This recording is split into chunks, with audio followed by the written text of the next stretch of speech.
Doctor साहब, ये जॾहिं तव्हां इन तरह जा सिंधी वर्ड्स जेके घटि ॿुधण जे लाइ मिलंदा आहिनि, तव्हांजी सिंधी इलाही प्योर आहे माशाल्लाह, ऐं जॾहिं बि तव्हांखे ॿुधंदा आहियूं त मूंखे ईअं महसूसु थींदो आहे, इहा हक़ीक़त बि आहे त ॼाण में बि इज़ाफ़ो थींदो आहे।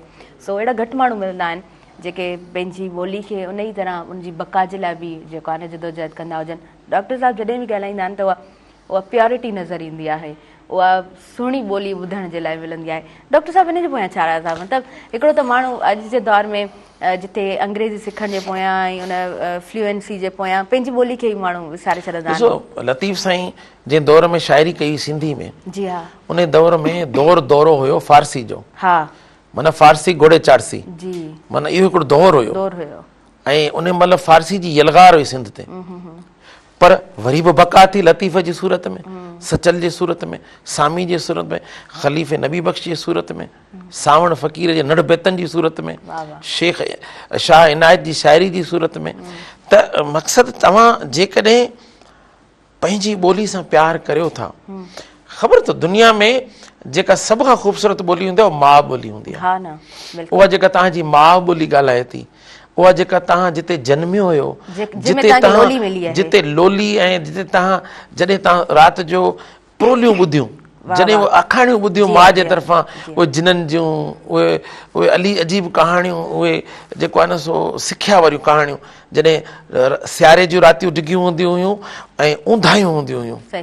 असां जंहिं दौर जी पैदाइश उन दौर में बिजली, असांजे ॻोठ में बिजली 1984 में आई, ठीकु आहे। त उन दौर में जॾहिं बालकपण हुयो त बतियूं हुयूं, 84 में बिजली आई, टंडो बागो ॾही शहर ॻोठ 11वां मंदल।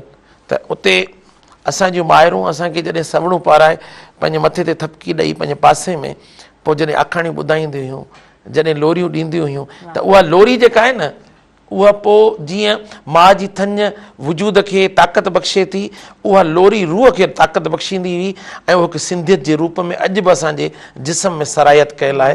अॼु बि असांजे लफ़्ज़नि में, असांजे अमलनि में, असांजे किरदार में, असांजे फ़िक्र में, असांजे ज़िक्र में अॼु बि उहा सिंध जेको आहे न सो ज़ाहिर ऐं ज़हूर अयां आहे। त उनजे करे ॿियो जेको आहे, जेको तव्हांजो न पढ़ो लिखो हुनर सिखो, त उनजो जेको पहिरियों लफ़्ज़ आहे न पढ़ो, जी हा, जी हा, जेको सिंध जो ओरिजिनल अदब आहे, मिर्ज़ा कलीश बेग खां शुरू करियो तव्हां, उन खां अॻे असांखे ख़बर कोन हुई या असां एतिरो पढ़ियासीं कोन। तनवीर अब्बासी खे तव्हां पढ़ो, तव्हां उस्ताद बुखारी खे पढ़ो, निज पिज सिंधी जेका ॻोठनि में ॻाल्हाई थी वञे। शेख अयाज़ खे पढ़ो, लतीफ़ खे पढ़ो न, लतीफ़ तव्हांजे ॻोठनि में मिलंदो, तव्हांखे लतीफ़ तव्हांजे घिटियुनि में मिलंदो, घुमंदो, लफ़्ज़ हुनजा घिटियुनि में ॻाल्हाईंदड़ जेके माण्हू आहिनि लतीफ़ जा लफ़्ज़ ॻाल्हाईंदा आहिनि। लतीफ़ त उत्तर विचोलो ऐं लाड़ जो विछो ई ख़तमु करे छॾियो, हेतिरा साल सदियूं पहिरीं एॾो सारो करे छॾियो।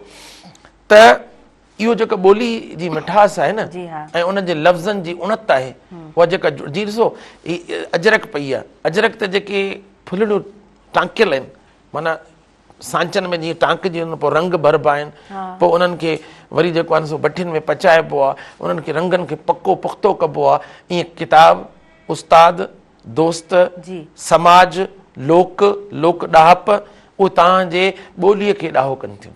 उहो तव्हांजी ॿोलीअ जी जेका आहे न सो सम्झो त ॿोलीअ तव्हांजी खे निखारीनि थियूं।